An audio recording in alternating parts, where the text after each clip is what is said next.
حدیث T V electronic media کی دنیا میں فرقہ واریت سے پاک کتاب و سنت کی ایک سچی آواز حدیث ٹی وی، جس پر آپ دیکھ اور سن سکتے ہیں قرآن حکیم کی تلاوت، نبی مکرم صلی اللہ علیہ وسلم کی شان اقدس میں خوبصورت نعتیں، عالم اسلام کے ممتاز اسکالرز کے لیکچرز، بچوں اور خواتین کی اسلامی اور روحانی تربیت کے حوالے سے خصوصی پروگرامز۔ ہم نے حدیث ٹی وی کے ذریعے اسلام کا پیغام پاکستان اور دنیا بھر کے ناظرین تک پہنچانے کا عزم کیا ہے۔ اللہ ہم سب کا حامی و ناصر ہو۔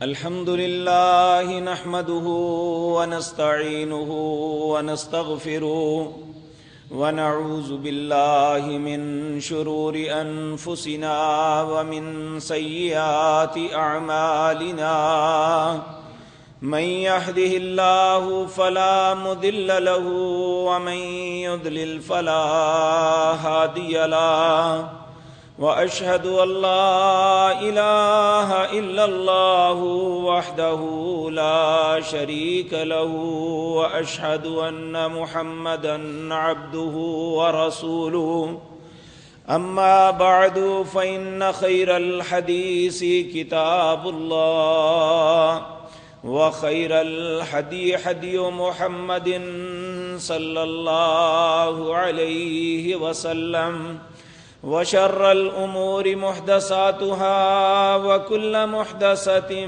بدعة وكل بدعة ضلالة وكل ضلالة في النار۔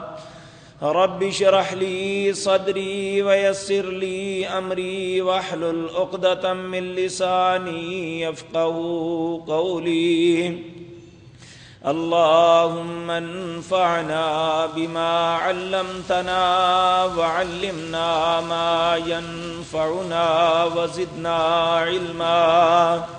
رب أوزعني أن أشكر نعمتك التي أنعمت علي وعلى والدي، وأن أعمل صالحا ترضاه،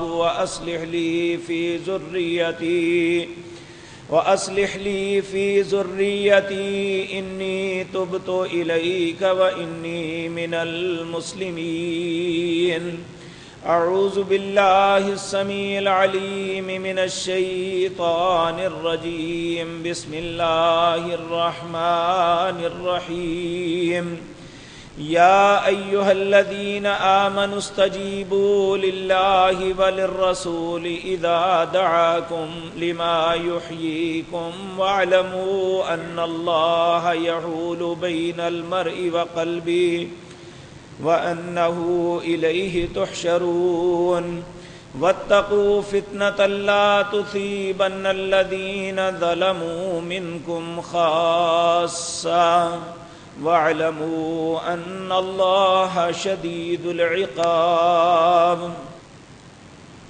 حضرات محترم، بحیثیت انسان ہم سب آدم علیہ السلام کی اولاد ہیں، لیکن یہ ایک حقیقت ہے کہ اللہ مالک نے جس طرح ہر انسان کے چہرے کو الگ بنایا، اس کے جسم کی ساخت کو، حتیٰ کہ اس کی انگلیوں کے نشانات کو الگ الگ بنایا، اسی طرح ہر انسان کے اخلاق اور کردار کو بھی الگ الگ بنایا ہے۔ ایک انسان مسلمان ہے، اس کا دوسرا بھائی کافر ہے۔ ایک آدمی بڑے ہی اچھے اخلاق کا مالک ہے، لیکن اس کا بھائی ایک بد اخلاق ہے۔ ایک انسان لوگوں کے ساتھ خیر خواہی کا سوچتا ہے، دوسرا انسان لوگوں پہ ظلم و ستم کا تصور رکھتا ہے۔ لیکن یہ ایک حقیقت ہے کہ سارے انسانوں کے درمیان ایک بات قدر مشترک ہے کہ چاہے وہ اچھا انسان ہے یا برا، وہ مرد ہے یا عورت، وہ غریب ہے یا امیر، ہر شخص اپنے لیے ایک خوشگوار زندگی کا تصور رکھ کے سارے کام کرتا ہے۔ ایک چور چوری صرف اس لیے کرتا ہے کہ اس کے پاس مال آ جائے تاکہ اس کی زندگی خوشگوار گزرے. ایک ڈاکو یا قاتل یا ایک ظالم انسان ظلم اس لیے کرتا ہے کہ میں دوسروں کا مال چھین کے شاید میری زندگی مطمئن ہو جائے. لیکن یہ ایک حقیقت ہے کہ جو بھی دنیا میں ایسا انسان کر رہے ہیں، چاہے ان کے پاس کروڑوں نہیں اربوں بھی اکٹھے ہو جائیں، انہیں مطمئن زندگی نہیں ملتی، ان کی زندگی میں کوئی خوشگواری نہیں ہوتی. کیوں؟ ان کے ذہن، ان کے ضمیر انہیں ملامت کرتا ہے کہ وہ اپنی زندگی میں یہ سوچتے ہیں کہ میں نے ظلم کیا، میرے ساتھ ایسا ہوا، میرا مال درست نہیں ہے. یعنی ایک ایسی ملامت ہے جو اس کا پیچھا نہیں چھوڑتی، جو بالآخر اسے مختلف تکلیفوں، مصیبتوں، بیماریوں میں مبتلا کر دیتی ہے، اور اس کا انجام کبھی بھی اچھا نہیں ہوتا. آپ دنیا کی تاریخ پڑھ کے دیکھ لیں، جتنے بھی لوگ ظالم ہیں، جابر ہیں، اور انہوں نے لوگوں پہ ظلم کیا، لوگوں کے مالوں کو چھینا، کیا علی ھذا القیاس جس طریقے سے بھی کیا، انہیں زندگی کا اطمینان کبھی بھی نصیب نہیں ہوا. آج ہمارے اندر بھی بحیثیت مسلمان ایک غلطی آ چکی ہے. ہم بھی سمجھتے ہیں کہ شاید انسانی زندگی میں خوشگواری، اطمینان قلب جو ہے شاید مال سے آتا ہے. اس لیے ہم سب لوگ ایک لائن پہ دوڑ رہے ہیں، اور اس میں بعض اوقات ہم سے بہت سی کوتاہیاں سرزد ہو جاتی ہیں کہ ہم حلال و حرام کی تمیز بھی چھوڑ دیتے ہیں. اس لیے یہ سوچتے ہیں کہ یہ سب کچھ آ جائے گا تو ہم مطمئن ہو جائیں گے. اور یہ بات یاد رکھ لینی چاہیے کہ اطمینان قلب نہ مال سے ملتا ہے، نہ وسعت زر سے ملتا ہے، اور نہ بڑی بڑی فیکٹریاں بنانے سے ملتا ہے. اطمینان قلب اور انسان کو مطمئن زندگی کس سے ملتی ہے، آج کی مجلس میں یہ بات عرض کروں گا. اس سے پہلے یہ بات عرض کر دوں کہ یہ صرف ایک جذباتی بات نہیں کرتا. دنیا میں بہت بڑے بڑے نام آپ نے سنے دیکھے ہوں گے، جب ان کی زندگی کے متعلق سوال کیا جاتا ہے تو وہ اپنی زندگی کے متعلق ہمیشہ غیر مطمئن جواب دیتے ہیں. بلکہ آپ غور کریں، دنیا میں پیسے کے اعتبار سے، ٹیکنالوجی کے اعتبار سے دنیا میں سب سے آگے جو ملک ہے وہ جاپان ہے. لیکن یہ بھی ایک حقیقت ہے کہ وہاں کے رہنے والے لوگ اتنے غیر مطمئن ہیں جتنی خودکشیاں جاپان کے اندر ہوتی ہے پورے دنیا کے اندر کہیں نہیں ہوتی. اگر ان کی زندگی مطمئن ہے، وہ اپنے معاملات سے اطمینان میں ہے، تو پھر یہ سب کچھ کیوں ہو رہا ہے؟ ہمیں یہ بات سوچنی چاہیے. میرے عزیز بھائیوں، چند سال پہلے کی بات ہے کہ ایک بہت بڑا فٹ بال سٹار، میں نے پہلے بھی اس کی بابت یہ عرض کیا تھا، 2010 میں جب ورلڈ کپ فٹ بال کا ہوا تو ارجنٹائن کا یہ فٹ بالر، جس کا نام دنیا میں ایک چمکتے ہوئے ستارے کی طرح لوگ سمجھتے ہیں، اس کا نام میراڈونا، اس سے ایک انٹرویو لیا گیا. اس سے کہا گیا کہ تیرے پاس دنیا کے اکثر ممالک میں تیرے اثاثے ہیں، دنیا کی ہر نعمت تیرے پاس ہے، لاکھوں نہیں کروڑوں تیرے مداح ہیں، جہاں تو جاتا ہے لوگ تیرے آگے پیچھے ہوتے ہیں، حکومتیں تیری عزت کرتی ہیں. لیکن ایک بات ہماری سمجھ میں نہیں آتی، وہ سوال تجھ سے کرتے ہیں. ایک ٹی وی اینکر نے اس سے سوال کیا کہ مجھے بتا کہ تو نشہ کیوں کرتا ہے، کیا تیری زندگی میں کون سا ایسا دکھ ہے جو تجھے ملا ہے؟ اس نے کہا اگر تم سوال نہ کرتے تو زیادہ اچھا تھا، اس راز کو راز رہنے دیتے، لیکن تم نے سوال کیا ہے. اس کے ذہن میں کوئی اسلامی کانسیپٹ نہیں ہے، کوئی خدا کا تصور نہیں ہے، لیکن دنیا داری کے اعتبار سے وہ اتنا غیر مطمئن تھا.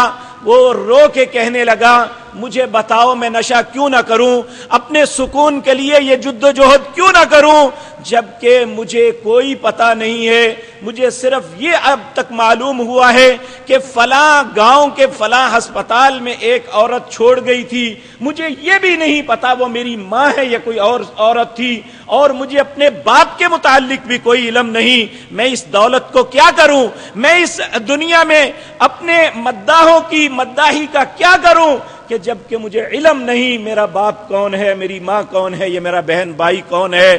تو یہ بات یاد رکھیں کہ ہم یہ بات مسلمانوں کو سمجھ لینی چاہیے کہ آج دنیا کے اندر بڑے بڑے نامور لوگ، بڑے بڑے مالدار لوگ، بڑے بڑے حکومتی مناصب پہ فائز لوگ یہ بات سمجھ رہے ہیں کہ دنیا میں اگر کوئی اطمینان کسی کو مل سکتا ہے تو صرف اس چیز سے مل سکتا ہے جو اللہ نے قرآن عزیز کے اندر فرمایا. انشاءاللہ وہ آپ کے سامنے عرض کرتا ہوں. اسی طرح ایک مثال آپ دیکھیں، ایک برطانیہ کا وزیر اعظم ٹونی بلیئر، اس کی سسٹر ان لا ایک مسلمان ہوئی اور اس نے اپنے اسلام لانے کا واقعہ اس طرح بیان کیا کہ میں اپنی زندگی سے غیر مطمئن تھی، مجھے اپنے معاملات میں بڑی شرم آتی تھی، مجھے اپنے کردار پہ خوف آتا تھا، میں اپنی زندگی سے بالکل غیر مطمئن تھی. یہ میری غیر مطمئن ہونے کا صرف یہ نہیں کہ میرے پاس پیسہ نہیں تھا، میرے پاس شہرت نہیں تھی، میرے پاس خامت نہیں تھا، لیکن میں جو کچھ کر رہی تھی، جس طرح میرا کردار تھا، جس طریقے سے میں چل رہی تھی، مجھے کبھی ایک دن بھی اطمینان کی نیند نہیں ملی. میں آخر سوچنے لگی کہ آخر سبب کیا ہے. پیسہ میری گھر کی لونڈی ہے اور ہر دنیا کی ہر نعمت ہمارے پاس ہے، آخر غیر مطمئن کیوں ہے؟ کیوں نہ اطمینان کو تلاش کریں. کہنے لگی میں عیسائیت میں، رہبانیت کے اندر اس کو تلاش کرنے کی کوشش کی تو اس میں ایک ایسا گھنونے کردار میرے سامنے آئے تو میں وہاں سے واپس پلٹی. میں بہت گھومی دنیا میں، لیکن بالآخر اگر مجھے اطمینان ملا تو کہاں ملا؟ اسلام کے اندر. جب اس نے اسلام کو قبول کیا، اس کے بچوں نے اسے سوال کیا، ماں اب تیرا اور ہمارا تعلق کیا ہوگا؟ کیا اسلام لانے کے بعد بھی تم اسی طرح ہمارے سکول میں آؤ گی جس طرح پہلے آتی تھی؟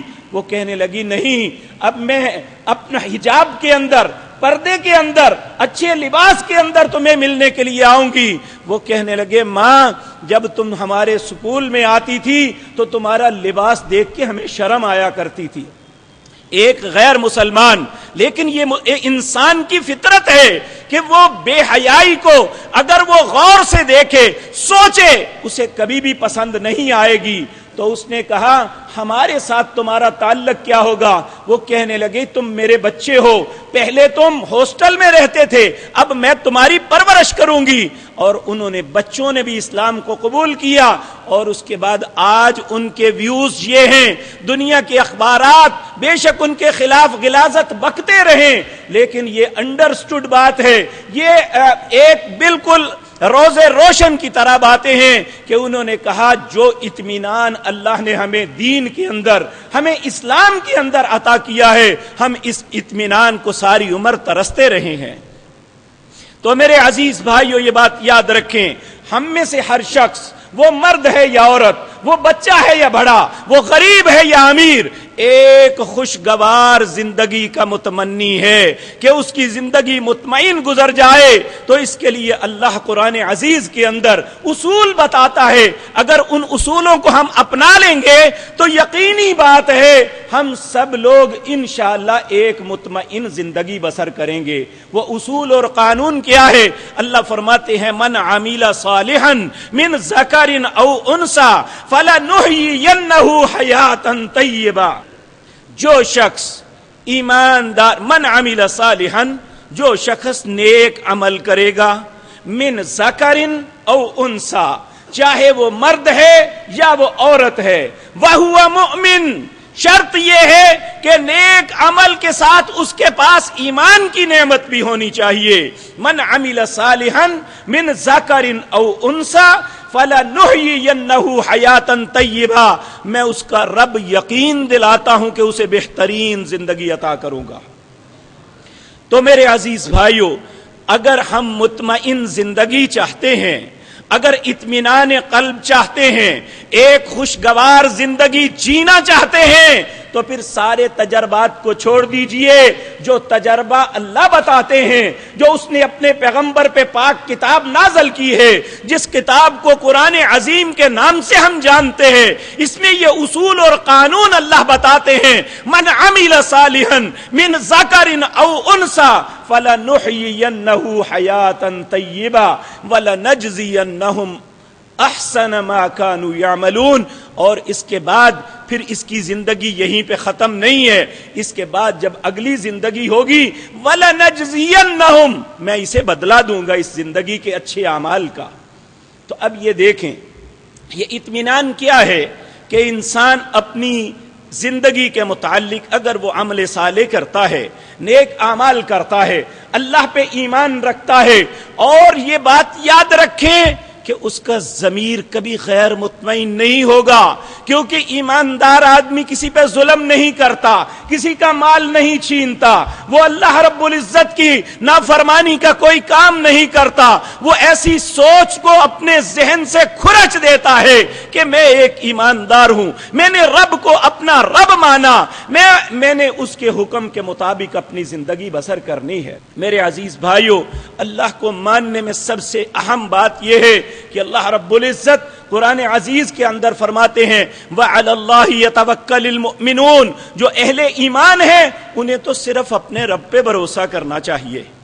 تو بحیثیت ایماندار آج میں اور آپ سوچیں، کیا واقعتاً ہم ایمان کا دعویٰ تو کرتے ہیں، ہم اپنے آپ کو ایماندار تو کہتے ہیں، کیا ہمارا بھروسہ اپنے رب پہ ہی ہے؟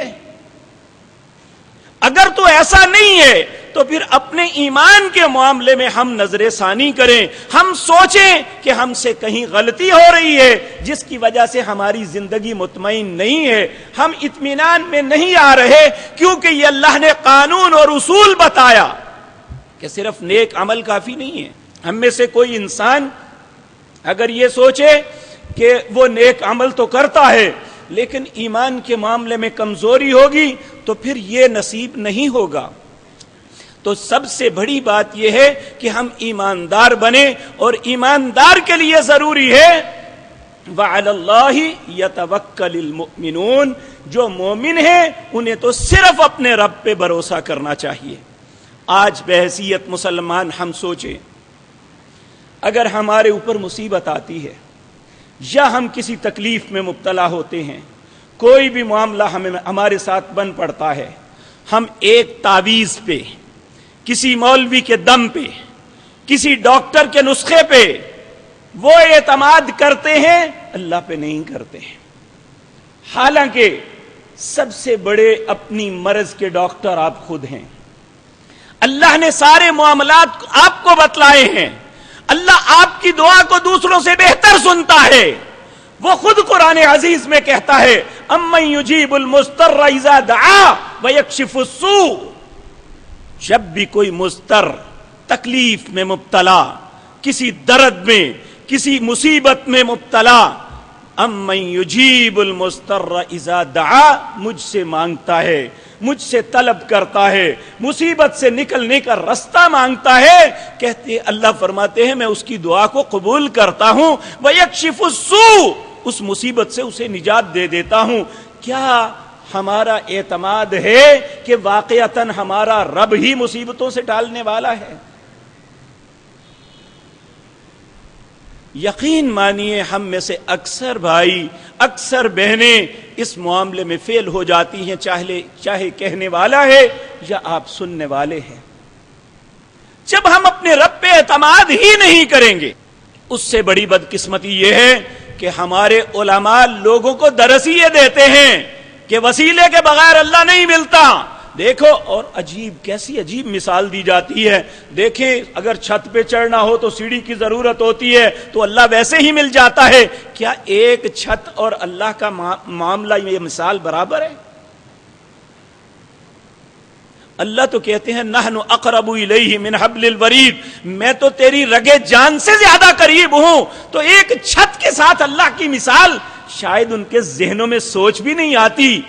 کبرت کلمۃ تخرج من افواہہم ان یقولون الا کذبا، اتنا برا کلمہ اپنی زبانوں سے نکالتے ہیں، یہ جھوٹ کے علاوہ کچھ نہیں ہے. ہم سہارے ڈھونڈتے ہیں. میرے بھائیو، اللہ کہتا ہے میں تمہارا سہارا ہوں، میرے سامنے بات کرو، میں تمہاری سنتا ہوں. ہم کہتے ہیں اللہ نہیں سنتا. جب اس پہ بد اعتمادی کرتے ہیں تو پھر ہمارے ایمان کے اندر دراڑیں پڑ جاتی ہیں. ہمارا ایمان قائم نہیں رہتا. کیوں؟ ایمان تو تب قائم ہوگا وَعَلَى اللَّهِ يَتَوَكَّلِ الْمُؤْمِنُونَ. ایمانداروں کو اللہ کہتے ہیں صرف اپنے رب پہ بھروسہ کرنا چاہیے. تو کیا رب پہ بھروسہ یہ ہے کہ ہم کہتے ہیں کہ اللہ ہماری نہیں سنتا؟ تو جب ہم انہی الجھنوں میں پڑے رہیں گے، یقین مانیے کہ کئی دفعہ ایسا ہوتا ہے کہ اگر کسی کو کہا جائے آپ قرآن کی فلاں سورت پڑھیں، نبی کریم صلی اللہ علیہ وسلم نے فرمایا، اللہ رب العزت نے اپنے نبی کی رہنمائی ایسے کی، کہا جی ہمارے ساتھ ایسا نہیں ہو سکتا، آپ جو ہے نا آپ ایسا کریں. تب کیا ہم مولوی اللہ کے ٹھیکیدار ہیں کہ وہ ہماری سنے گا اور آپ کی نہیں سنے گا؟ ممکن ہے.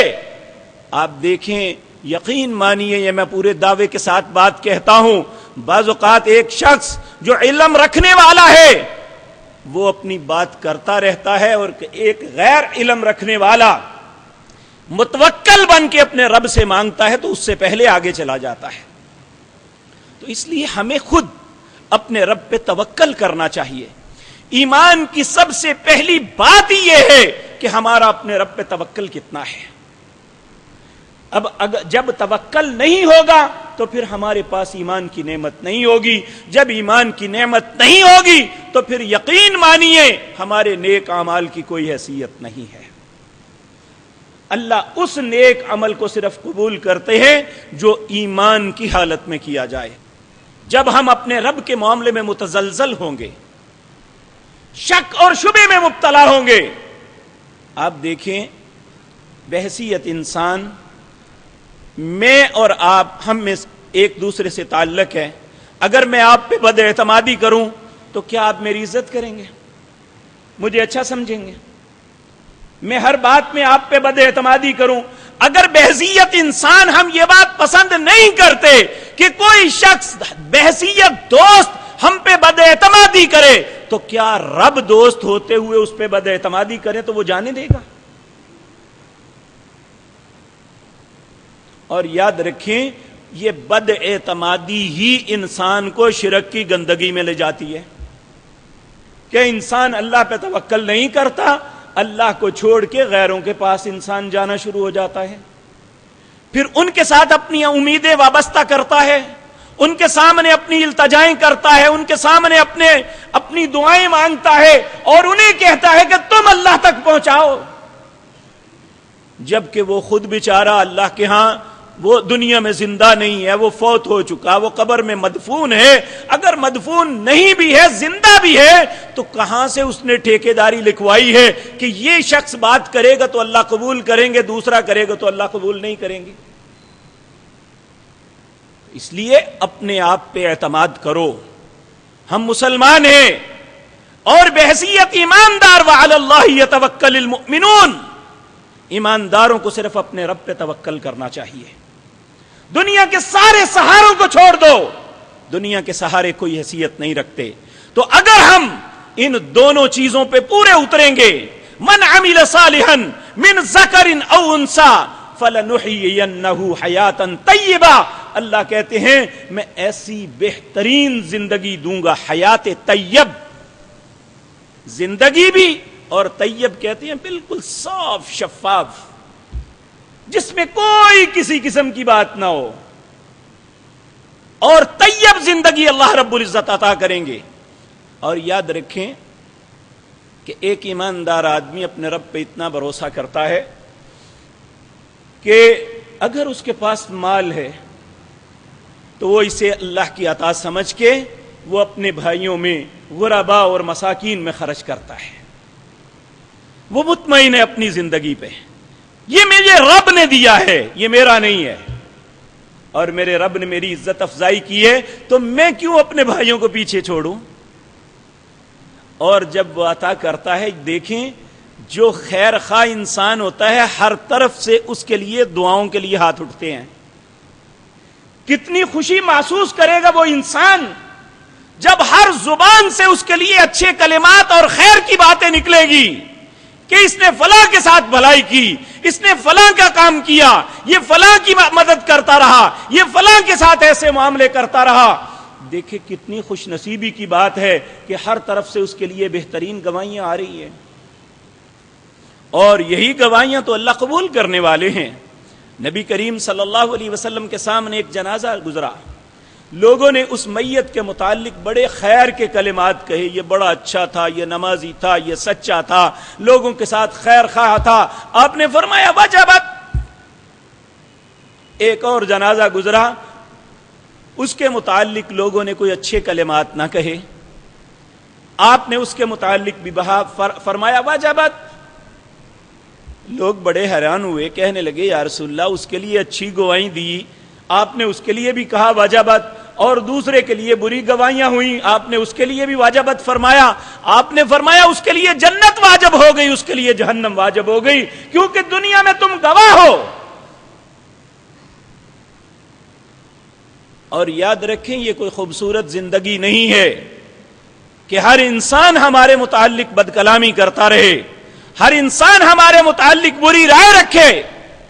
نبی کریم صلی اللہ علیہ وسلم نے فرمایا بڑی خوبصورت بات ہے، آپ نے فرمایا کسی آدمی کو اچھا دیکھنا ہو یا پتہ چلانا ہو یہ اچھا ہے، اس کی بیوی سے پوچھو، بیوی کے متعلق خامد کو پوچھو، اور یا اس کے متعلق اس کے پڑوسی سے پوچھو۔ اگر خامد کی بیوی اس سے مطمئن ہے، اگر بیوی سے اس کا خامد مطمئن ہے، اگر بھائی سے اس کا پڑوسی مطمئن ہے، تو پھر وہ یقین مانیے وہ اچھا انسان ہے۔ اگر اس کے ہمسائے، اس کے ساتھ والے، اس کی زندگی کے ساتھی اس پہ مطمئن نہیں ہے تو اس کی کوئی اچھائی نہیں ہے، بے شک وہ 5 چھوڑ کے 7 نمازیں پڑھتا رہے، اگر اس کے ساتھی، اس کے پڑوسی اس سے مطمئن نہیں ہے، اس کی شر سے بچے ہوئے ہیں، تو پھر یقین مانیے وہ اچھا انسان ہے، اور وہ ایسا انسان ایک مطمئن زندگی گزارتا ہے، اس کی زندگی ایک خوشگوار زندگی ہوتی ہے۔ آپ دیکھیں ہم بعض لوگوں کو دیکھتے ہیں وہ 10 گن مینوں کے سائے میں باہر نکلتے ہیں، یہ کوئی فخر کی علامت نہیں ہے۔ آپ ذرا غور کریں یہ کتنے خوفزدہ لوگ ہیں، اگر ان میں سے کسی کا بچہ فوت ہونے لگے یا بیمار ہو جائے تو یہ اکیلے جا کے دوائی بھی نہیں لا سکتے، اس سے زیادہ بدقسمتی کیا ہو سکتی ہے؟ اگر ان کے ساتھ گن مین نہیں تو باہر نہیں نکل سکتے۔ کیا زندگی ہے یہ فخر کی بات ہے؟ فخر یہ ہے سیدنا عمر رضی اللہ تعالی عنہ امیر المومنین 22.5 لاکھ مربع میل کے حاکم ہیں، اور دنیا کی ساری قوتیں ان سے خوف زدہ ہیں۔ ایران کے حاکموں میں ایک حاکم وہ آیا مدینہ منورہ میں، کہنے لگا قصر صدارت کہاں ہے؟ انہوں نے مسجد کی طرف اشارہ کیا، جا کے پوچھا عمر کہاں ہے، تمہارے امیر کہاں ہیں، بادشاہ کہاں ہیں؟ وہ کہنے لگے شاید یہاں مہمان آئے ہوئے تھے، اب وہ یہاں سے چلے گئے ہیں، کہیں آرام کر رہے ہوں گے، اب فلاں باغ میں جا کے دیکھ لیں۔ اس باغ میں گیا، اکیلا ہی گیا، جا کے دیکھتا کیا ہے، امیر المومنین اپنا جبہ اتار کے اسے گول سرانہ بنا کے اپنے سر کے نیچے زمین پہ لیٹے ہوئے ہیں، اور وہاں جا کے بلند آواز سے کہتا ہے عمر کہاں ہے؟ حضرت عمر کی آنکھ کھل گئی، اٹھ کے کہتے ہیں کیا کہنا ہے عمر کو؟ کہنے لگے ملنا ہے۔ کہنے لگے میں عمر ہوں۔ یہ سننا تھا کہ کانپنے لگ گیا، کوئی ہتھیار نہیں سیدنا عمر کے پاس کہ یہ اتنا بے خوف بادشاہ، کوئی باڈی گارڈ نہیں ہے، کیوں نہیں ہے؟ ظلم کسی پہ نہیں کیا، کسی کے ساتھ زیادتی نہیں ہوئی، اور ایک باغ کی مٹی کے اوپر لیٹے ہوئے ہیں، کوئی فکر نہیں ہے۔ بلکہ تاریخ نے ایک بڑی عجیب بات کہی، ایک ایماندار، ایک متوکل انسان، کہتے ہیں ایک دن حضرت عمر اسی طرح ایک باغ کی منڈیر پہ لیٹے ہوئے ہیں، جہاں سے پانی گزرتا ہے، جسے ہم پانی گزرنے کی جگہ، اس کے ساتھ چھوٹی سی سرانے کی طرح جگہ بنی ہے، وہاں سر رکھا ہوا ہے، سوئے ہوئے ہیں۔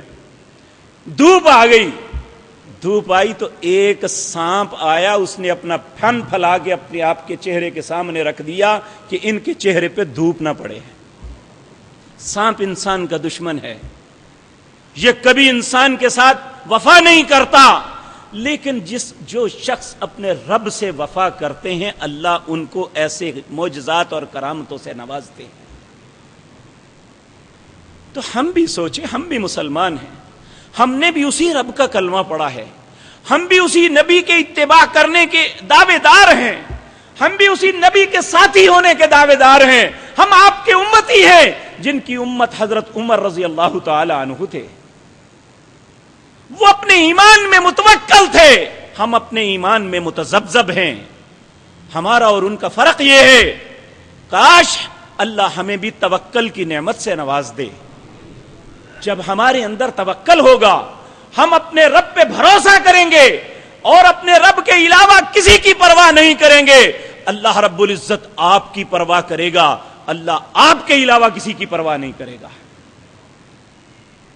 جب ہم رب کی پرواہ چھوڑ دیتے ہیں، پھر اللہ ہماری پرواہ چھوڑ دیتے ہیں۔ اس لیے اہل ایمان کے لیے، اہل ایمان کے شایان شان یہ ہے، وَعَلَى اللَّهِ فَلْيَتَوَكَّلِ الْمُؤْمِنُونَ۔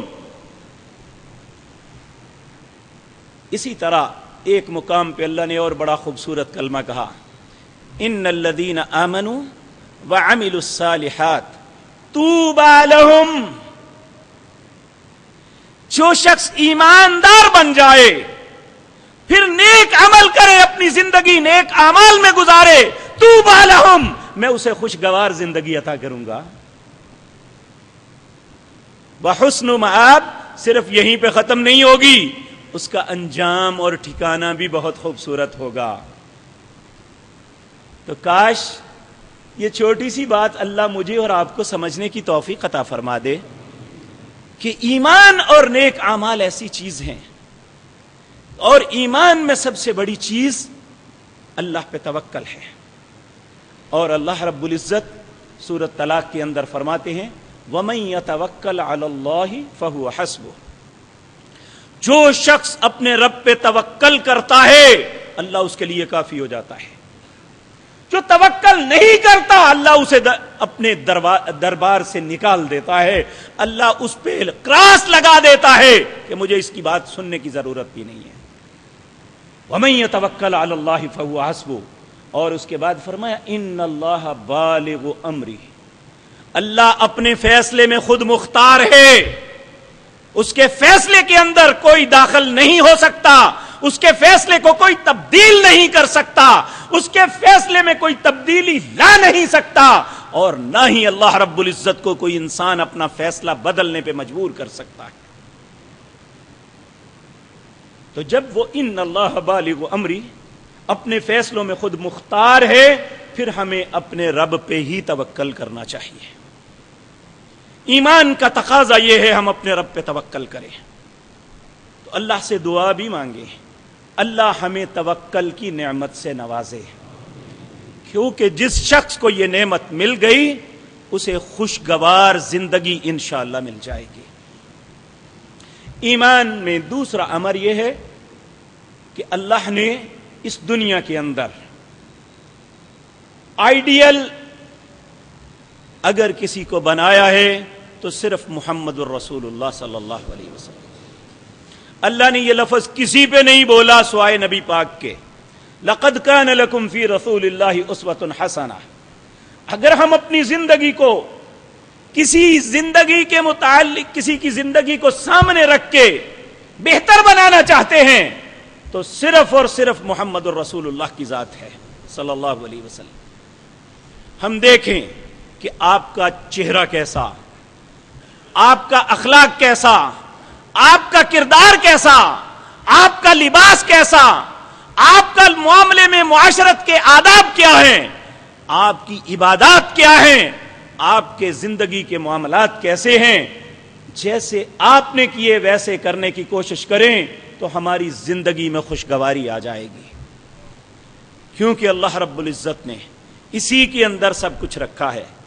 یہ بات یاد رکھیں، بعض اوقات بعض لوگ غیر مسنون اعمال کرتے ہیں، کسی کی بیعت کی، وہ اپنے پاس سے کچھ ایسے اذکار بتاتے ہیں۔ ابھی چند دن پہلے ایک نوجوان یہاں آیا، اس کا دماغ آؤٹ ہو چکا تھا۔ کیوں آؤٹ ہوا؟ کہ اسے ایسے اذکار بتائے گئے کہ تم سورج کی طرف اتنے گھنٹے کھڑے ہو کے ایسے کرو، تم رات کو ایک ٹانگ پہ کھڑے ہو کے ایسے کرو، تم ایسا کرو، اسلام کسی شخص کو عبادت ایسی کرنے کا حکم نہیں دیتا جس کے اندر انسان اذیت میں مبتلا ہوتا ہے۔ آپ دیکھیں، اسلام تو ایسا دین ہے، اس نے اپنے پیارے پیغمبر کو حکم دیا، یا ایھا المزمل قم اللیل الا قلیلا نصفہ او انقص منہ قلیلا او زد علیہ ورتل القرآن ترتیلا۔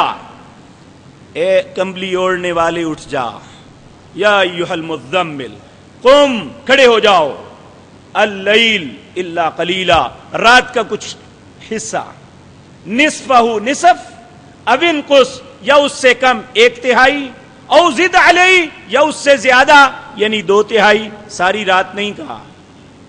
اب نبی کریم صلی اللہ علیہ وسلم کو جب حکم ملا، آپ کھڑے ہو گئے، رات کا کبھی 1 پہر، کبھی رات کا نصف، کبھی رات کے 2 پہر اللہ کی عبادت نوافل پڑھ رہے ہیں۔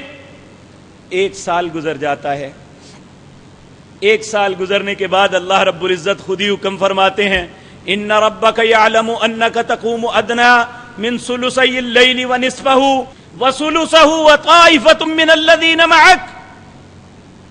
تیرے رب نے جان لیا ہے، ان ربک یعلم انک تقوم ادنی، تم رات کو کھڑے ہوتے تھے رات کے نصف سے کچھ کم، اور یا رات کا نصف یا رات کا 2/3 تم کھڑے ہوتے تھے، اور تمہارے ساتھ ایک گروہ بھی، ایک جماعت بھی ایسا کرتی تھی۔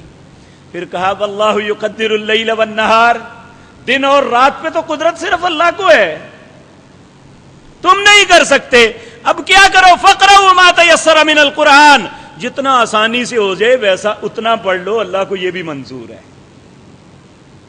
تو یہ کہنا کہ فلاں بزرگ جو ہے عشاء کے وضو کے ساتھ فجر پڑھتے تھے، یہ دنیا کا سب سے بڑا جھوٹ ہے۔ تو اگر کوئی ایسا کرتا تھا تو وہ رسول اللہ کی سنت سے ہٹا ہوا ہے، وہ نافرمان ہے اللہ کے پیارے پیغمبر کا، کیونکہ ساری رات کی عبادت اللہ کے پیغمبر نے بھی کبھی نہیں کی۔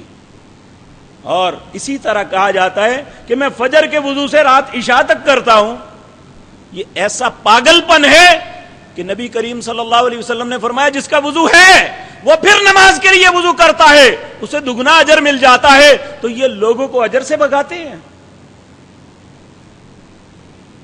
یہ کیا خاک حکم دیتے ہیں لوگوں کو؟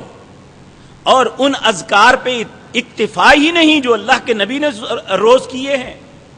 اور دیکھیں نبی کریم صلی اللہ علیہ وسلم کے زمانے میں 3 لوگ انہوں نے ایسی بات کہی تھی اپنے زبان سے۔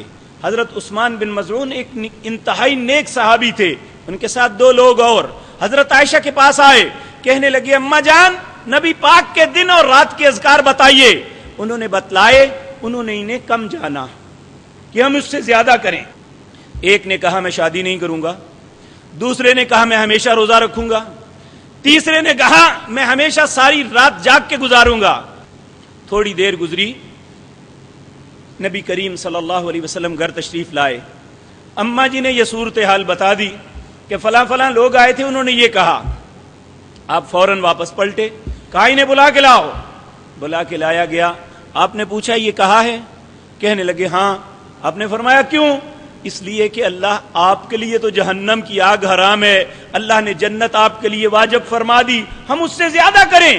آپ نے فرمایا دیکھو سب سے زیادہ اللہ سے ڈرنے والا میں ہوں، سب سے زیادہ اللہ کی عبادت کرنے والا میں ہوں، میں روزہ رکھتا بھی ہوں، افطار بھی کرتا ہوں، ہمیشہ روزہ نہیں رکھتا، میں رات کو سوتا بھی ہوں، قیام بھی کرتا ہوں، میں نے شادی بھی کی ہوئی ہے، الگ بھی بیٹھتا ہوں، یعنی اعتکاف بھی بعض اوقات بیٹھتا ہوں۔ یاد رکھو من رغب عن سنتی فلیس منی، جس نے میری سنت سے اعراض کیا وہ میرا امتی نہیں ہے۔ تو اب ایسے اذکار اور ایسے معاملے لوگوں کو سکھلانے کہ ان کا دماغ تک آؤٹ ہو جائے، یہ لوگوں کو اللہ کے نبی کے طریقے سے ہٹانے کے مترادف ہے۔ آپ دیکھیں سادی سی مثال ہے، نماز ہے ہم پڑھتے ہیں، اس میں سجدہ سب سے بہترین عبادت ہے نماز کے اندر۔ کیا اگر میں آپ سے یہ عرض کروں کہ 1 رکعت میں 3 سجدے کر لیا کریں، آپ تسلیم فرمائیں گے؟ کیوں؟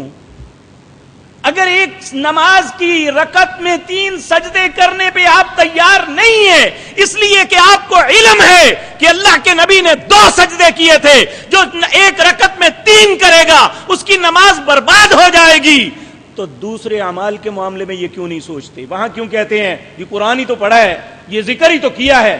وہ ذکر ذکر نہیں، وہ قرآن کی تلاوت تلاوت نہیں، وہ سجدہ سجدہ نہیں، وہ نماز نماز نہیں ہے جو رسول اللہ صلی اللہ علیہ وسلم کے طریقے کے مطابق نہیں ہوگی۔ اس لیے بحیثیت مسلمان ایمان کا تقاضا یہ ہے کہ ہم جو بھی نیک عمل کریں اس کو تولیں اس ترازو پہ جو محمد الرسول اللہ نے لگایا ہے صلی اللہ علیہ وسلم۔ یہ مت سوچیں میرا کس فرقے سے تعلق ہے، میرا مولوی کیا کرتا ہے، میرے امام نے کیا کہا ہے۔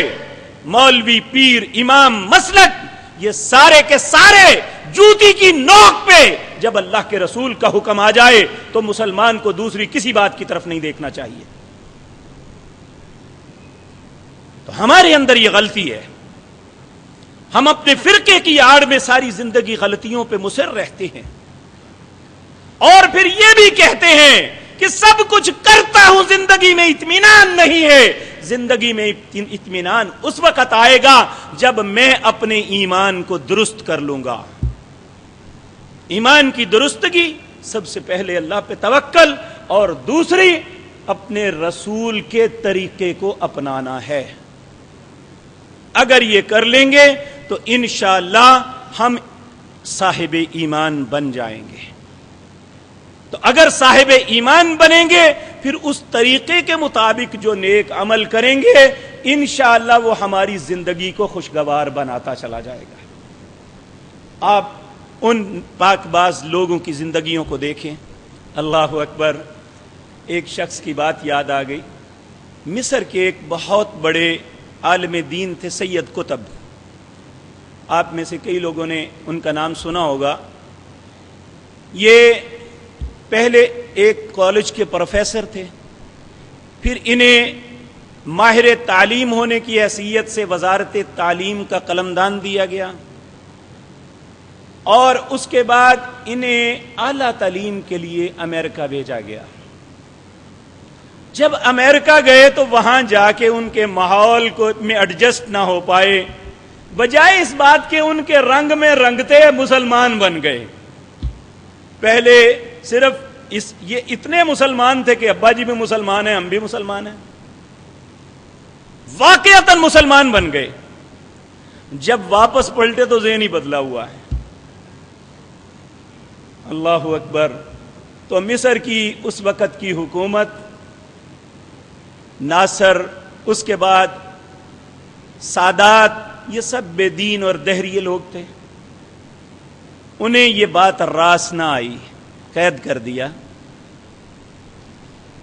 بالآخر عدالت نے بغیر کسی بات کے سزائے موت سنا دی۔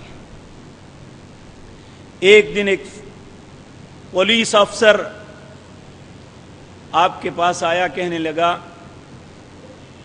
مجھے جانتے ہیں آپ نے کہا نہیں۔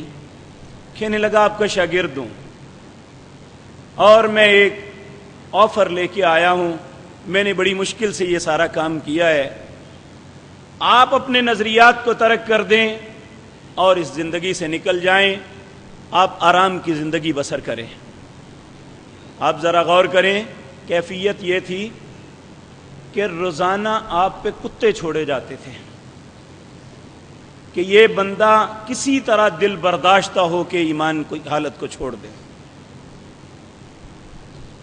انہیں کہنے لگا اپنی زندگی سے پیار کرو، آپ کن رستوں پہ چل پڑے ہیں، اور میں آپ کو یقین دلاتا ہوں اگر آپ معافی نامہ لکھ کے اپنے نظریات کو ترک کر دو، دوبارہ آپ کو وہی منصب مل جائے گا۔